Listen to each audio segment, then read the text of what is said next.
আসসালামু আলাইকুম রহমতুল্লাহি ওয়া বারাকাতুহু। আমি আপনাদের সামনে একটি আলোচনা নিয়ে আসলাম। বিসমিল্লাহির রহমানির রহিম। আমি আপনাদের সামনে যে একটি আলোচনা নিয়ে আসলাম, সে আলোচনাটি হলো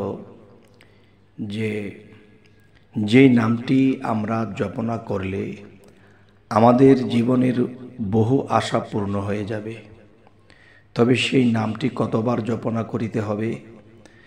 যদি এই নামটি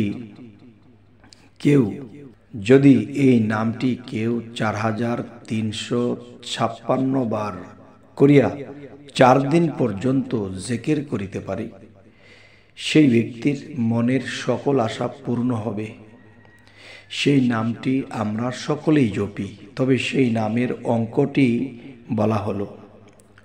আর এই নামটি এতই সহজ আর এতই কাছের যে মানুষ সবসময় জপনা করে, কিন্তু কতবার জপনা করলে যে মানুষ ফলাফল পাবে সেই জিনিসটি হয়তো সকলে জানে না। সেই নামটি হলো ইয়া আল্লাহু। ইয়া আল্লাহু এই নামটির কথাই বলা হয়েছে 4356 বার। এই নামটি 4 দিন পর্যন্ত জিকির করিলে আল্লাহ তাহার মনের সকল আশা পূর্ণ করিবেন। কিন্তু ইহা একটি শর্ত, এই যে এই আমল দ্বারা ফল লাভ হইলে সর্বদা গরিব ও মিসকিনদেরকে দান খয়রাত করিতে হবে। আর এই দান খয়রাত যদি না করা হয় তখন কি হবে? তখন দেখা যায় যে এই আমলের শক্তি দুর্বল হইয়া যাইবে, হয়তো এই আমলটি কাজ করবে না। তাই আমি বলছি যে আরও একটি বিষয় হলো, মানুষ রোগাক্রান্ত হয়, রোগাক্রান্ত হওয়ার পরে যখন মেডিকেল নেওয়া হয় তখন তাকে চিকিৎসা করতে করতে এমন একটি পর্যায়ে চলে যায়, তখন দেখা যায় যে ডাক্তার এখানে আর কিছুই করতে পারছে না, রোগী বাঁচানো সম্ভব না বা রোগ নিরাময় করা অসম্ভব হয়ে দাঁড়াচ্ছে। তখন কি হলো? তখন দেখা যায় এই নামটি ইয়া আল্লাহু, শুধু আল্লাহু নয়, ইয়া আল্লাহু ইয়া আল্লাহু এই নামটি যদি জিকির করিতে থাকে 4356 বার পর্যন্ত যখন এটা জপতে থাকিবে, তখন দেখা যাবে যে অসাধ্য কাজগুলো সাধ্যে এসে যাবে।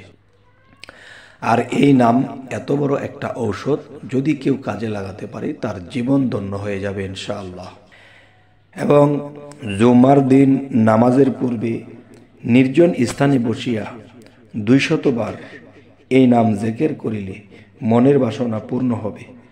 আমি আবার বলছি, জুমার দিন নির্জন স্থানে বসিয়া কেউ যদি এই নামটি ইয়া আল্লাহু ইয়া আল্লাহু এই নামটি 200 বার জপনা করে, তখন কি হবে?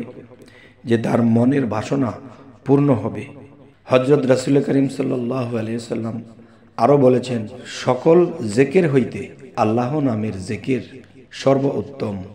তিনি আরও বলিয়াছেন যে ব্যক্তি রাত্রিতে আল্লাহর নাম জিকির করে তাহার অন্তরে এবং মৃত্যুর পরে কবরে নূর অর্থাৎ আলো চমকিতে থাকিবে।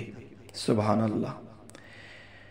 পাক পেয়ালায় 66 বার এই নাম লিখিয়া পানিতে ধুইয়া পীড়িত ব্যক্তিকে বা ব্যথাযুক্ত ব্যক্তিকে খাওয়াইয়া দিলে তার ব্যথা বা পীড়া আরোগ্য হয়ে যাবে। হে জগতবাসী, আজকে আপনাদের সামনে যে আলোচনাটি করলাম, এই চ্যানেলটি মানুষের রোগ নিরাময় বিপদ মুক্তির জন্যই করা হয়েছে। তবে আমাদের এই আলোচনাটি যদি আপনাদের ভালো লাগে তো অবশ্যই সাবস্ক্রাইব করে রাখুন, পরবর্তীতে যেন আমরা ভিডিও ছাড়া মাত্র আপনাদের কাছে পৌঁছে যায়। তো সকলে ভালো থাকবেন। আল্লাহ হাফিজ।